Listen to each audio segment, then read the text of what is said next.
In this video, I'll demonstrate how to view and manage users' team memberships in the Microsoft Teams Admin Center. To get started, open the Microsoft Teams Admin Center at admin.teams.microsoft.com.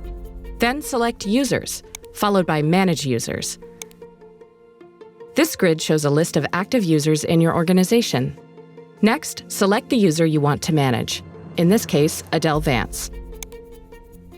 Below the tiles at the top of the page, select Teams to see a list of teams the user is a member of. From there, you can select the name of a team to open its management page, or change the user's role. In this case, I'll select Owner to give Adele control of the team. You can also remove the user from a particular team. First, select the team, and then select Remove from this team. In both cases, it can take up to 10 minutes for your changes to take effect. To learn more about using the Microsoft Teams Admin Center to manage users' team memberships, see our documentation on Microsoft Docs.